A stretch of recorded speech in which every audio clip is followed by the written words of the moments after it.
exemplo, o sistema de alavanca do exercício realizado com pesos livres, muitos ficam com dúvida em relação à análise das variáveis dos sistemas de alavanca.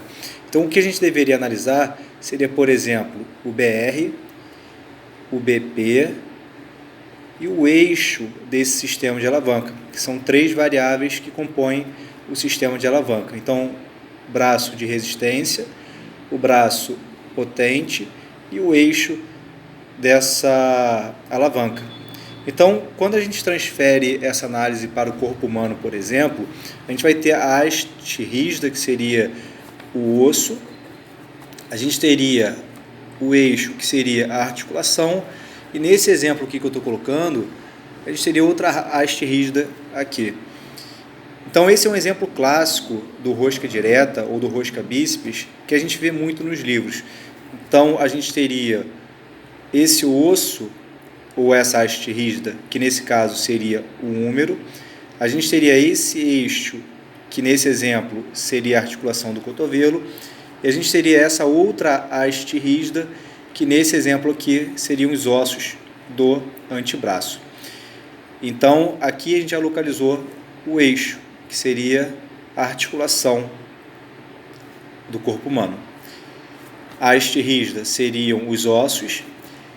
E nesse caso aqui, a gente teria essa força aplicada para gerar movimento nessa peça óssea, que seria a força, por exemplo, do bíceps, que se insere em um dos ossos do antebraço. E aqui a gente teria a mão, e nessa mão a gente seguraria, por exemplo, algum tipo de resistência, que poderia ser um halter. E sempre que a gente escreve, por exemplo, sobre o braço de resistência, esse BR ele vai ser a distância do eixo até a aplicação dessa força peso. Então, a gente teria aqui a distância desse eixo até a aplicação dessa força peso, a gente teria o braço de resistência. E o BR é a distância do eixo até a aplicação dessa força potente, que nesse caso aqui é a força do bíceps. Então, a distância do eixo até a aplicação dessa força potente é o BP.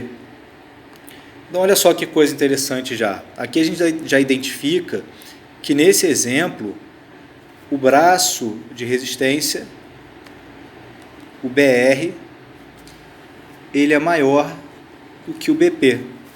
Então, sempre que vocês escutarem, por exemplo, sobre desvantagem mecânica, é por essa situação, porque o BR ele é maior do que o BP. E aí a gente caracteriza como uma desvantagem mecânica.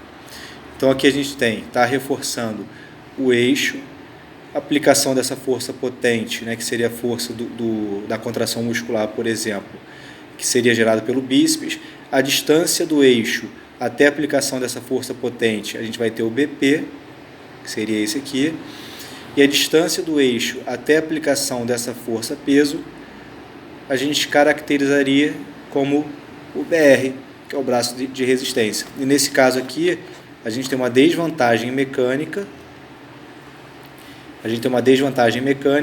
porque o BR ele é maior do que o BP, tá bom? E essa análise, né, que vocês têm que fazer para identificar, por exemplo, essas variáveis do sistema de alavanca e também conseguir, por exemplo, identificar qual seria o ponto de maior desconforto do exercício, o ponto de maior torque ou o ponto de menor torque.